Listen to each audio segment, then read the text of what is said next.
అందరికీ నమస్కారం. అమ్మ మాట అమ్మాయి బాట ఛానల్కి స్వాగతం. కథ చెప్పుకుందామా? కృతజ్ఞుడైన రాజు. కాశీ రాజ్యాన్ని పాలించే బ్రహ్మదత్తుడికి ఒక కుమారుడు ఉండేవాడు. అతడు చిన్నతనం నుంచి బహు క్రూర స్వభావుడు. ఏ కారణం లేకుండానే దారేపోయే వాళ్లను భటుల చేత పట్టించి నానాహింసల పాలు చేసి ఆనందించేవాడు. వృద్ధుల పట్ల, పండితుల పట్ల చిన్నమెత్తు గౌరవభావం లేకపోగా అనవసరంగా వాళ్లను అవమానిస్తూ ఉండేవాడు. ఈ కారణాల వల్ల యువరాజన్న గౌరవభావం అతడిపైన ఎవరికీ ఉండేది కాదు. అందరూ అతన్ని అసహ్యించుకునేవారు. అతడు 20 ఏళ్ల వయసువాడై ఉండగా కొందరు స్నేహితులతో కలిసి నదికి స్నానానికి వెళ్ళాడు. అతడికి ఈత రాదు. అందువల్ల గజ ఈతగాళ్లైన కొందరు నౌకర్లను వెంట తీసుకొని పోయాడు. యువరాజు అతడి స్నేహితులు నదిలో స్నానం చేస్తూ ఉండగా హఠాత్తుగా ఉరుములు మెరుపులతో జడివాన ప్రారంభమయ్యింది. అది చూసి యువరాజు పట్టలేని ఆనందంతో చప్పట్లు చరిచి నౌకర్లతో, ఇలాంటి సమయంలో నది మధ్య స్నానం చేయటం చాలా బాగుంటుంది, నన్ను అక్కడికి తీసుకుపోండి అన్నాడు. నౌకర్లు ఈ ఆజ్ఞ వింటూనే నదిలోకి దిగి యువరాజును నది మధ్యకు తీసుకుపోయారు. అతడి స్నేహితులు గట్టు దగ్గర అంతగా లోతులేని నీళ్లల్లో ఉండిపోయారు. ఉన్న కొద్దీ వాన అధికం కాసాగింది. దానికి తోడు కొద్ది గజాల దూరంలో ఏమున్నది కానరాకుండా అంతా చీకటి అలుముకుంది. నౌకర్లకు దుష్టుడైన యువరాజు మీద పగ తీర్చుకునేందుకు ఇది మంచి సమయంగా తోచింది. వాళ్ళు అతన్ని నది మధ్య వదిలి వేగంగా ఒడ్డుకు ఈదుకుపోయారు. యువరాజేమయ్యాడు అని అతడి స్నేహితులు నౌకర్లను అడిగారు. ఆయన మా చేతుల పట్టు వదిలించుకొని ఈదుతూ వెళ్ళాడు. బహుశా వెంటనే రాజభవనానికి వెళ్ళాలన్న కోరిక కలిగి ఉంటుంది అని జవాబు చెప్పారు నౌకర్లు. అందరూ తిరిగి వచ్చాక రాజు తన కొడుకును గురించి నౌకర్లను అడిగాడు. వాళ్ళు అతడి స్నేహితులకు ఇచ్చిన జవాబే ఇచ్చారు. వెంటనే రాజు సైనికులను పిలిచి నదీ ప్రాంతాలన్నీ యువరాజు కోసం వెతకమన్నాడు. వాళ్ళు నడిరేయి వరకు అంతా గాలించి యువరాజు జాడలేదని రాజుకు చెప్పారు. అయితే యువరాజు మరణించలేదు. ప్రవాహ వేగానికి అతడు మునుగుతూ తేలుతూ కొట్టుకుపోతూ ఉండగా అదృష్టవశాత్తు అతడికి నీటివాలున పడి తేలుతూ వస్తున్న ఒక చెట్టు కొమ్మ దొరికింది.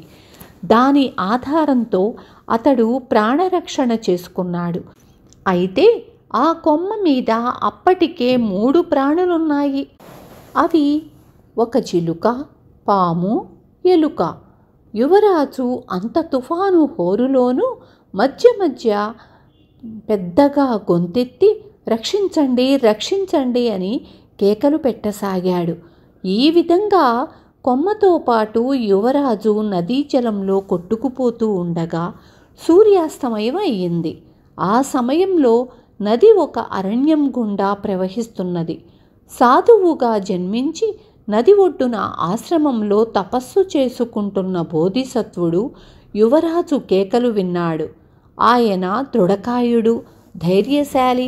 వెంటనే అతను తుఫాను మధ్య బోధిసత్వుడు నదిలో దిగి ఈదుకుంటూ పోయి కొమ్మను తీరానికి లాక్కువచ్చాడు. తరువాత యువరాజుతో పాటు ఉన్న 3 ప్రాణుల్ని తన కుటీరానికి తీసుకుపోయి చలిమంట వేసి భోజనం తయారు చేశాడు. ఆయన ముందుగా అల్పజీవులైన పాము, ఎలుక, చిలుకలకు ఆహారం పెట్టి యువరాజు భోజనం ముగించాక పక్క ఏర్పాటు చేశాడు. ఈ విధంగా వాళ్ళు 2 రోజులు బోధిసత్వుడికి అతిథులుగా ఉన్నారు. ఈ లోపల తుఫాను తగ్గిపోయింది. యువరాజుతో పాటు 3 ప్రాణులు తిరిగి స్వస్థత చెందాయి. చిలుక అక్కడి నుంచి తన నివాసానికి బయలుదేరుతూ బోధిసత్వుడితో, అయ్యా, తమరు నా ప్రాణదాతలు. నది పక్కన ఉన్న ఒక చెట్టు తొర్ర నా నివాస స్థానము. తుఫాను తాకిడికి అది నదిలో పడిపోయింది. నేను ఎగరలేకపోయాను. నాకు హిమాలయాల్లో చాలామంది మిత్రులున్నారు. మీకు ఏనాడైనా అవసరం కలిగితే నదికి ఆవలనున్న పర్వతపాదం దగ్గర నిలబడి నన్ను పిలవండి. నా మిత్రుల చేత మీకు అపూర్వమైన ధాన్యాలు ఫలాలు తెప్పించి ఇవ్వగలను అన్నది. నీ వాగ్దానం గుర్తుంచుకుంటాను అన్నాడు బోధిసత్వుడు. పాము బోధిసత్వుడితో, నేను పూర్వజన్మలో ఒక వర్తకుణ్ణి. కొన్ని కోట్ల బంగారు నాణేలను నదిగట్టున ఒకచోట గుప్తపరిచాను. ఆ బంగారం మీద వ్యామోహం వల్ల ఈ జన్మలో ఇలా పామునై పుట్టాను. నా జీవితం ఆ నిధిని కాపాడటంతోనే గడిచిపోతున్నది. ఆ బంగారాన్ని తమరు ఏదైనా నలుగురికి ప్రయోజనకరంగా ఉపయోగించగలిగితే దాన్ని తమ పరం చేస్తాను అన్నది. ఆ తరువాత ఎలుక కూడా తనను గురించి చెప్పుకుంది. బోధిసత్వుడు ఆ మూడింటిని భవిష్యత్తులో తిరిగి కలుసుకుంటానన్నాడు. యువరాజు బోధిసత్వుడితో, ఏదో ఒకనాడు నా తండ్రి తరువాత నేను కాశీరాజ్యానికి రాజునవుతాను. అప్పుడు మీరు నగరానికి రండి. తమను సకల మర్యాదలతో ఆహ్వానించగలను అన్నాడు. కొన్ని సంవత్సరాల తరువాత బోధిసత్వుడు కాశీకి వెళ్ళాడు. అప్పటికి బ్రహ్మదత్తుడు చనిపోయి యువరాజు సింహాసనానికి వచ్చాడు. బోధిసత్వుడు నగరం చేరి రాజవీధిన నడుస్తుండగా ఏనుగు అంబారీలో షికారు పోతున్న అతడు బోధిసత్వుణ్ణి చూస్తూనే తన అంగరక్షకులతో ఆ సాధువును వెంటనే పట్టుకుని స్తంభానికి కట్టి కొరడాలతో గట్టిగా కొట్టండి. ఆ పైన వచ్చే స్థానానికి తీసుకుపోయి తల నరకండి. వీడికి ఎంత పొగరంటే అప్పట్లో యువరాజైన నన్ను కాదని నాకంటే ఎక్కువగా ఒక పాముకు, ఎలుకకు, చిలుకకు సేవలు చేశాడు అన్నాడు. ఇలా రాజాజ్ఞ కాగానే అంగరక్షకులు బోధిసత్వుణ్ణి పట్టుకొని కొరడాలతో కొట్టసాగారు. అది చూసిన ప్రజలు బోధిసత్వుణ్ణి, అయ్యా, తమరేనాడైనా ఈ రాజుకు ఉపకారం చేశారా అని అడిగాడు. అవును, చేశాను అని బోధిసత్వుడు జరిగిందంతా చెప్పాడు. కాశీరాజ్య ప్రజలు ఈ కొత్త రాజు పాలనలో నానా హింసలకు, అవమానాలకు గురవుతూ ఉన్నారు. ఇంతకాలంగా రాజు పట్ల వాళ్లకున్న మితిమీరిన ద్వేషం బోధిసత్వుణ్ణి అతడి అంగరక్షకులు హింసించడం చూసేసరికి భగ్గుమన్నది. వాళ్ళు చేతికందిన ఆయుధాలు తీసుకుని అంగరక్షకులపై పడి వాళ్లను తరిమివేసి బోధిసత్వుణ్ణి బంధవిముక్తుణ్ణి చేశారు. దుష్టుడైన రాజు ప్రజల ఆగ్రహం చూసి అక్కడి నుంచి పారిపోవాలని ప్రయత్నించాడు. కానీ ప్రజలు అతన్ని తరిమి ఏనుగుపై నుంచి క్రిందకు పడవేసి చంపివేశారు. ప్రజల కోరికపై బోధిసత్వుడు వాళ్లకు రాజై ధర్మం తప్పకుండా రాజ్యపాలన చేశాడు. ఆయన పామును, ఎలుకను, చిలుకను మరిచిపోలేదు. ఒక్కసారి అరణ్యానికి పోయి అక్కడ పామును, ఎలుకను కలుసుకున్నాడు.